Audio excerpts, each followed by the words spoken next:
Yes, thank you. Well, welcome back, everyone. So we're essentially changing the format a little bit more for more interactivity for you with our presenters. We're now looking at the diversity of African Muslim in identity in the U.S. By bringing two individuals to speak with you. They'll briefly give about a 5-minute bio of themselves as from the African continent and Muslims and being educated here and as educators here in the U.S. Our first speaker will be Awa Saidy, who has a PhD in organizational leadership, policy, and development. She is on our board for the African Studies Association Outreach Council, one of our colleagues. She is, you should know, she works with the World Council of Comparative Education Societies, and she's currently in the process of assisting planning the World Congress of Comparative Education to be held in July of 2024. Our second speaker is Twaha Abass.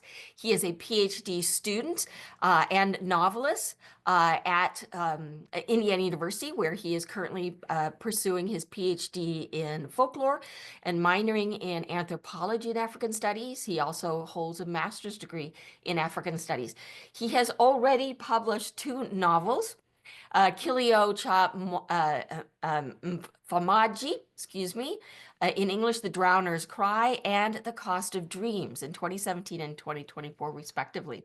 He's also served as associate instructor of Swahili at Indiana University and has taught our summer Swahili workshop this past summer. His doctoral research examines the role of African storytelling in addressing the climate crisis in Tanzania, his homeland. So here I would love for Awa and Twalha to unmute and share your screens. And again, they're going to do short bios and then we open it up for your questions. I know, Jim, one of your questions was, for example, how can we support the students in our classrooms? Thank you. Thank you, Tavi, for that introduction. Really appreciate it.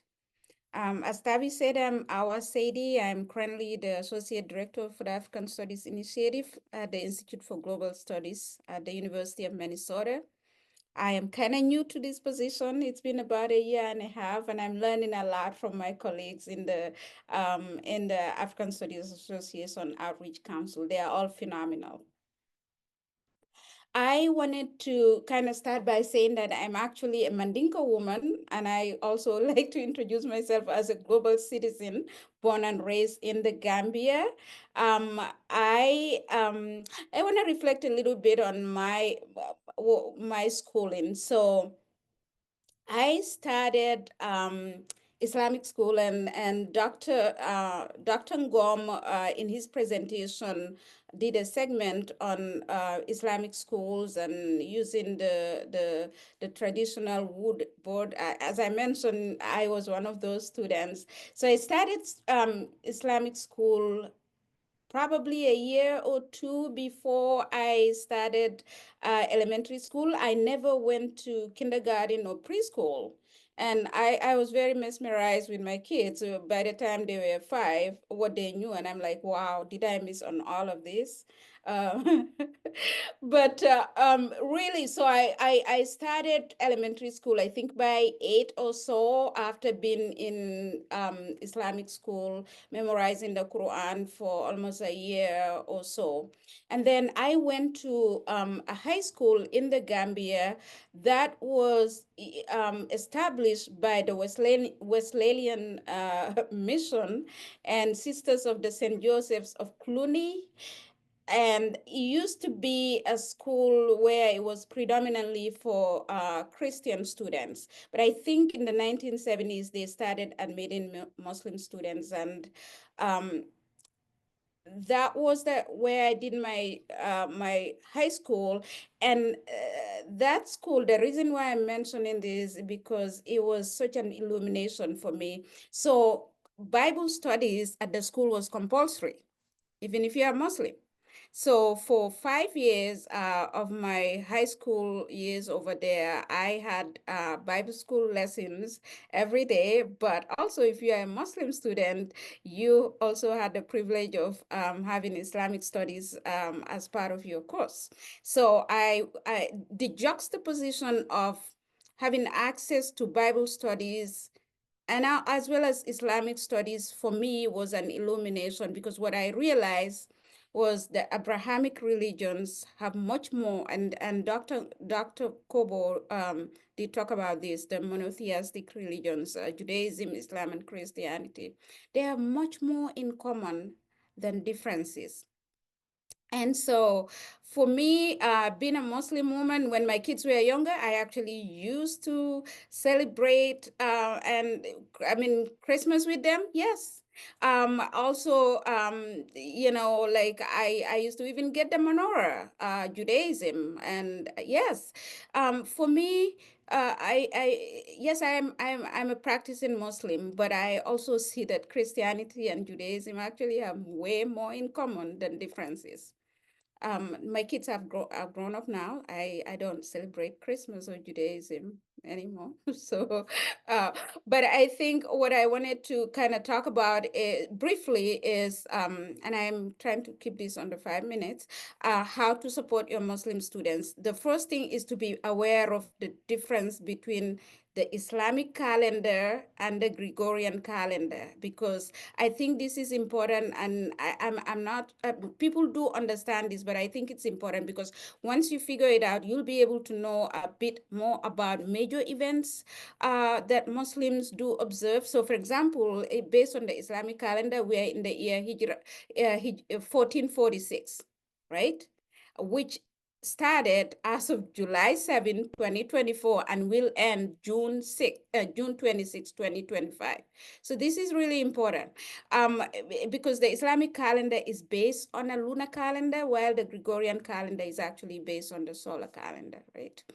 When you look at this, the other thing is to look at major events that are important to students who are Muslim. For example, Ramadan this year is going to start in February 28 to March 29.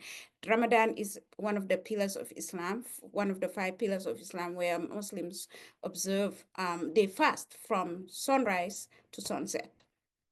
And this is important for them to observe that and be just be intentional about it, and know that a lot of them do fast during that period. They're mostly in the classrooms. The other thing that I think teachers should always be aware of, especially if you have Muslim students in your class, is Eid al-Fitr. This is a major event, almost the equivalence of Christmas for Muslims, where it's observed at the end of Ramadan. And this year it's going to fall March 29 to the 30th, right? And then the next one would be Eid al-Adha, which would fall June 6 to the 7th, 2025. And then the third thing that I want to talk about is, I think as an international student, I was one of those students. I think a lot of Muslim students do feel a little lonely during the holidays. So to be intentional about activities, they could be secular activities that are inclusive of them, is always very helpful. Thank you, everyone. Thank you, Awa. I'll turn it over to Twalha. Twalha is having technical difficulties with his camera. However, he will be joining us through speaking. Thank you. Thank you so much, Tavi. Can everybody hear me? Yes.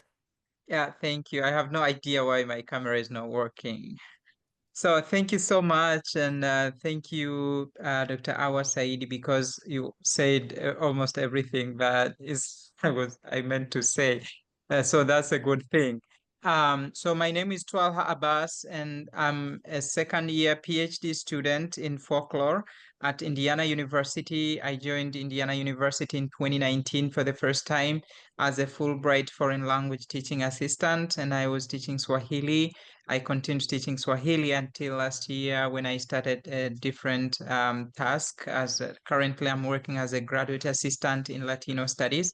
And I'm very interested in African stories and storytelling, and how those stories can contribute to the healing of different problems facing Africa and other places, especially the climate crisis. So I was born and grew up in a Muslim family. So in Tanzania, Tanzania is one of those countries where about half of the population are Muslims and another half is non-Muslims, especially Christians and other religions. But like to be very specific, according to the 2020 census data, 34% of the population in Tanzania out of the 60 million people are Muslims, and then 63% are Christians, and 5% are other religions. So the data doesn't like give specificity on the aspect of other religions, which is a little bit irritating. But for me personally, I grew up in a Muslim family. My father was a local imam at the local masjid, and he's the person who taught me to read Quran, and we could be praying 5 times a day, reciting Quran every now and then. And so that was the environment I grew up in. However, I went to school in a secular uh, situations or like in secular schools. And therefore, I grew up interacting with people from other religions.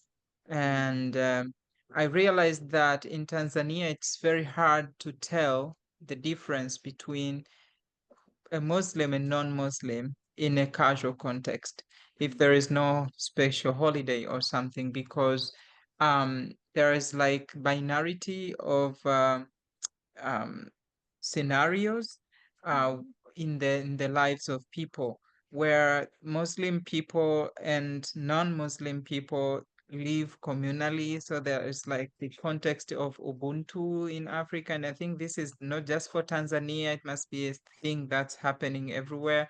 So people will bring in Ubuntu first and then religion will cover the second. So when I came to the United States, actually, that was my biggest challenge because I had been used to that situation and I came here and I found that, okay, here's the thing. In Tanzania, you'll find that in the same neighborhood, there might be 2 mosques and 2 churches, or 3 churches, 1 mosque. It's just like that. So every other time we'll be hearing the adhan praying and or the bell ringing to call people for the prayers. So when I came here, it was a little bit different. However, it took me time as a student to just get to learn new environment. Thanks to the African studies, they are always supportive and they were always recognizing that there are people from, the diversity of religions and backgrounds. And so they could accommodate us, show us where the mosque is, and connect us with people to whom we can talk to. So about that, I would say that if we are thinking about like how to support students in the United States, currently I speak as a grad student. I have realized that I think we need to provide more like to be aware of what's going on in, especially when those students have to observe certain religious let's say events. It could be Ramadan, as Dr. Saidi has mentioned, or the 5 prayers of the day. For IU, for example, I tend to do my personal studies in the Wells Library. That's one of the main libraries here at the university. And on the 8th floor, there is a designated area for graduate students to study. And there is a space where I have seen and myself, I have practiced my prayers there so that I don't have to like go outside and go all the way to the mosque. So I can practice them in the library. So I think like IU has provided that space, but also there's another student building, the Indiana Memorial Union, where there is a space for like multi-religion practice where students who believe in different religions can practice their prayers there. So I think that recognition will give students more space and freedom and the sense of feeling welcomed to that area or space.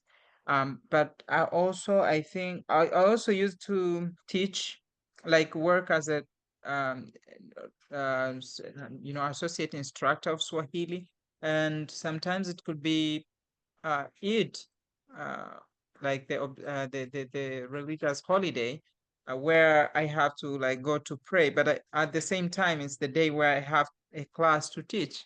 Now, I think another way of uh, supporting students will be to um, understand and give more space for them to like go and observe those events, which in most cases I think is being practiced that way.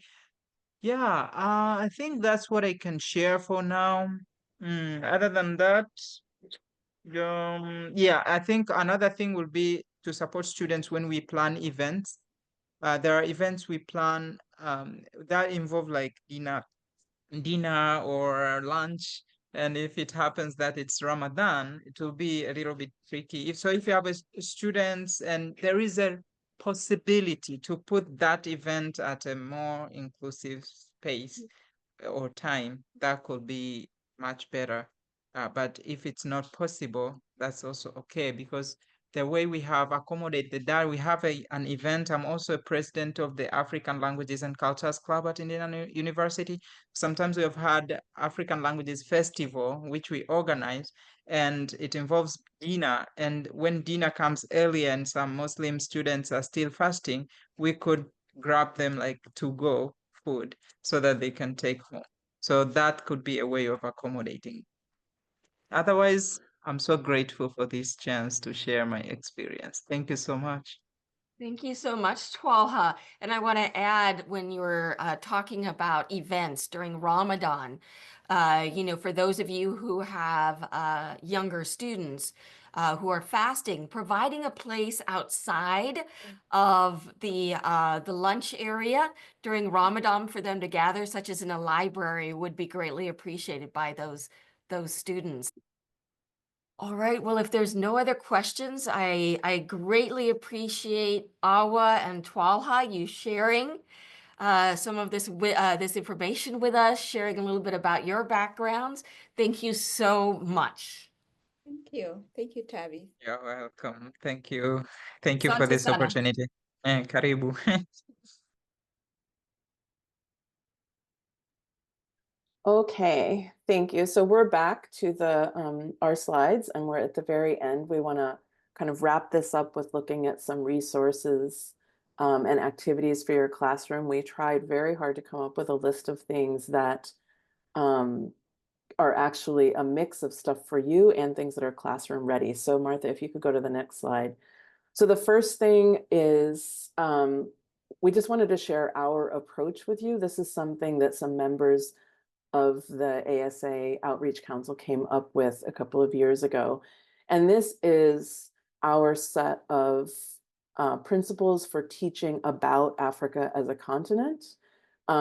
I am thinking now as I'm looking at it that there are some overlaps here also in terms of thinking about how to teach about this vast Islamic world, which includes Africa or parts of Africa. But you might find this set of principles useful in your own teaching.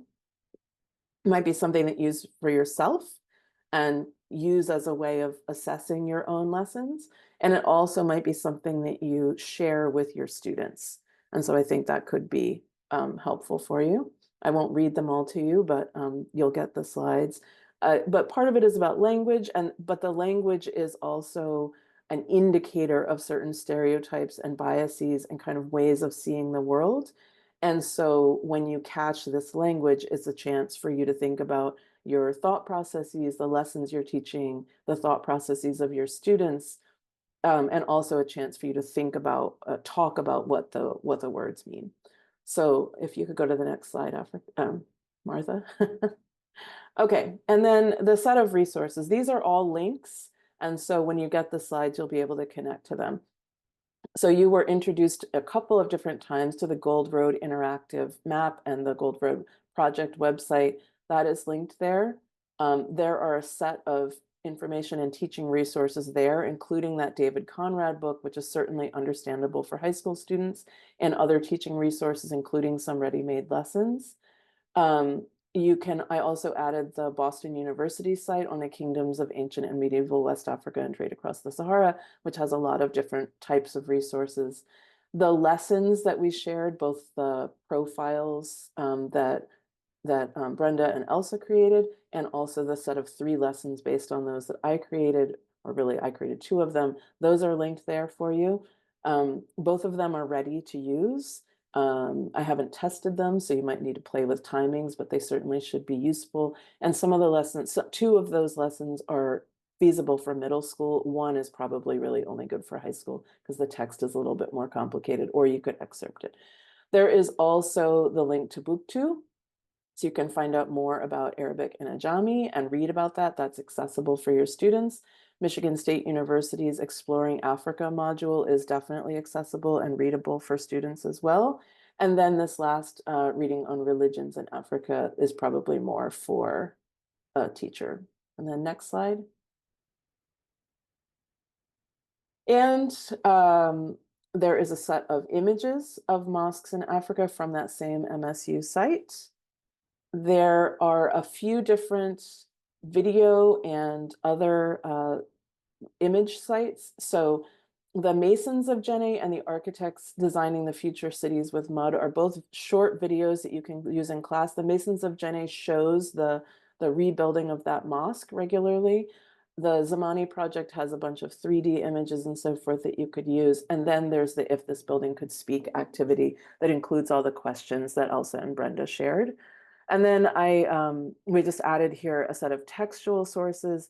I want to say one last thing about this that I think came up when you all were asking about women, but also I think other things about interpreting bias.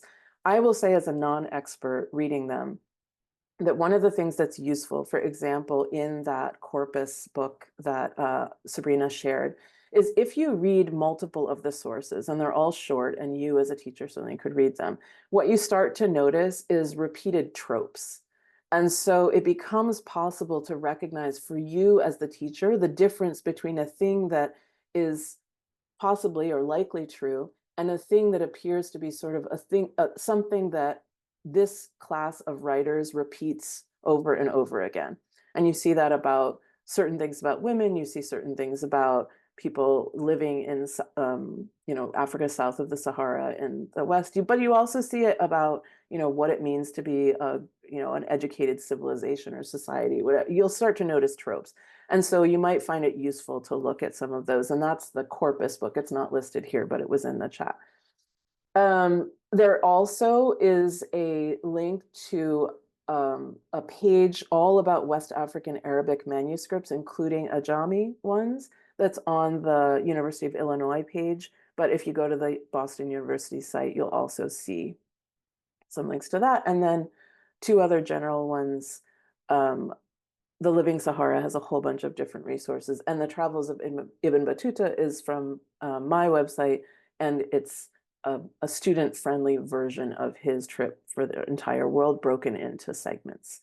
And I will stop there. We have about 9 minutes left, and we want to use that for 2 things. One is to take any final questions from you. And then the last thing is before we leave, we want to give you a survey.